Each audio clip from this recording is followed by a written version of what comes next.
يعني لو انا في غابه فهمونا ان احنا في غابه، لكن احنا في دوله قانون وفي بلد قانون. ما تعيطيش يا ماما لو سمحت. بساعد والدتي في تسليم ارضها. ليه شايفاني بطله؟ جامد. ليه بطله جامد؟ ليه بقى؟ دي كرامتي. احنا دايما بنمشي ورا العلم، لان احنا فاهمين ان العلم هو اللي ربنا رزقنا بيه علشان نقدر نثبت هل التشوه اللي حصل في كلام ربنا ده صح ولا غلط.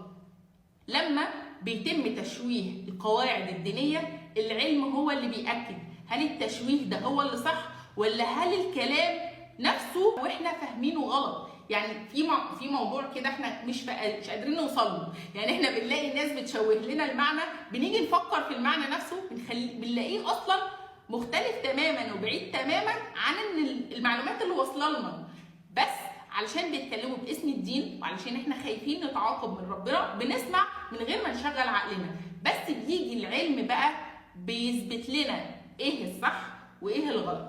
العلم قال ان البنات مش هم السبب. العلم قال ان الفعل الانحرافي اصلا بيتحول بعد كده للشذوذ، وان الفعل دي او الافعال دي افعال مجرمين، ناس مؤذيه، وربنا قال لنا ان الناس المؤذيه بيتعاقبوا او بنعدل سلوكهم مش بنعاقب الضحيه. يا رب ان شاء الله باذن الله مع بعض هنبتدي نبني مجتمع امن لينا ولاولادنا، ونبتدي نبعد عن اننا نبرر لمجرم، لان المجرم هيأذي ابنك الذكر بعد كده، مش هيأذي بنتك بس.